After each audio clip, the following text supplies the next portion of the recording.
మీనాక్షితో మల్లు భేటీ, కొండా మురళిపై చర్యలు తీసుకోవాలని డిమాండ్ నేపథ్యంలో మీనాక్షి నటరాజన్తో క్రమశిక్షణ కమిటీ చైర్మన్ మల్లు రవి భేటీ కావడం చర్చనీయాంశమైంది. ఈ నెల 24వ తేదీన ఉదయం 10 గంటలకు గాంధీభవన్లో క్రమశిక్షణ కమిటీ సమావేశం నిర్వహించాలని మీనాక్షి సూచించినట్టు ఆయన తెలిపారు. ఈ సందర్భంగా రాష్ట్రంలో పలు నియోజకవర్గాల నాయకులు క్రమశిక్షణ అంశాలకు సంబంధించిన పలు ఫిర్యాదులపై చర్చించినట్టు చెప్పారు. ఈ మీటింగ్లోనే కొండా వివాదాలకు చెక్ పెట్టాలని ఏఐసీసీ ఇన్ఛార్జ్ భావిస్తున్నట్టు తెలిపింది అంటూ చూస్తా ఉన్నాం. సరే, ఇప్పుడు కొండా మురళికి మీరు క్రమశిక్షణ సంబంధించినటువంటి నోటీస్ ఇస్తారు, షోకాజ్ నోటీస్ ఇస్తారు. మరి ఆయన పైన దుష్ప్రచారం చేస్తున్నటువంటి ఈ యొక్క అగ్రవర్ణ నాయకులు ఎవరైతే ఉన్నారో మరి వాళ్ళకు నోటీసులు ఇవ్వాలి కదా, వాళ్ళు కూడా కుట్రలు పడింది కదా. మీరు ఒకవేళ షోకాజ్ నోటీస్ కనుక కొండా మురళికి ఇస్తే ఖచ్చితంగా ఈ తెలంగాణలో ఉన్నటువంటి బీసీ సామాజిక వర్గం అంతా కూడా కాంగ్రెస్ పైన బగ్గుమంటది, మల్లు రవి పైన, మీనాక్షి నటరాజన్ పైన బగ్గుమంటది, మహేష్ కుమార్ గౌడ్ పైన బగ్గుమంటది. అది గుర్తుపెట్టుకోవాలి. అంత ఆషామాష వ్యవహారం కాదు. అగ్రవర్ణ నాయకులు ఎవరైతే ఉన్నారో వాళ్ళు చేస్తున్నటువంటి కుట్రలను తిప్పికొట్టే విధంగా కొండా మురళి చేసిండు.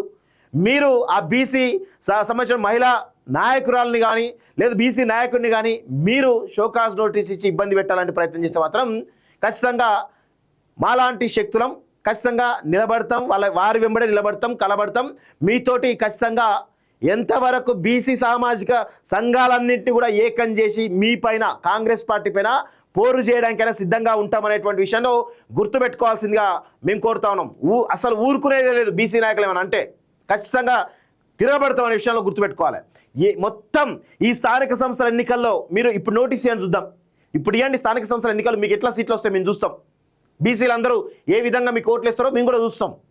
బీసీలందరూ కూడా చైతన్యవంతం ఆల్రెడీ బీసీ మూమెంట్ పెద్ద ఎత్తున జరుగుతోంది. ఈ క్రమంలో మీరు బీసీ నాయకులను అణగదొక్కాలే ప్రయత్నం చేస్తే కనుక ఖచ్చితంగా తగినటువంటి మీరు పరిణామాలు అనుభవించాల్సి ఉంటుంది అనేది గుర్తుపెట్టుకోవాలి. ఇది మీరు వార్నింగ్ అనుకుంటారా లేకపోతే ఇంకేదనుకుంటారా, ఏదైనా అనుకోండి, కానీ ఊరుకునేది మాత్రం లేదు. బీసీ నాయకుల పైన ఇష్టారీతిన మీరు ఏదైనా చేస్తే వాళ్ళ కుట్రలకు తలొగ్గి మీరు షోకాజ్ నోటీస్ కానీ ఇంకేదైనా ఇస్తే మాత్రం ఖచ్చితంగా మిమ్మల్ని నిలదీస్తామనే విషయంలో గుర్తుపెట్టుకోవాలి. విదేశాల్లో ఉన్నత విద్యను చదువుకోవాలని అనుకుంటున్నారా? అయితే వెంటనే ఫ్లైగ్రాడ్ ఓవర్సీస్ ఎడ్యుకేషన్ కన్సల్టెన్సీని సంప్రదించండి. మీ విదేశీ కలలను సాకారం చేసుకోండి. ఫ్లైగ్రాడ్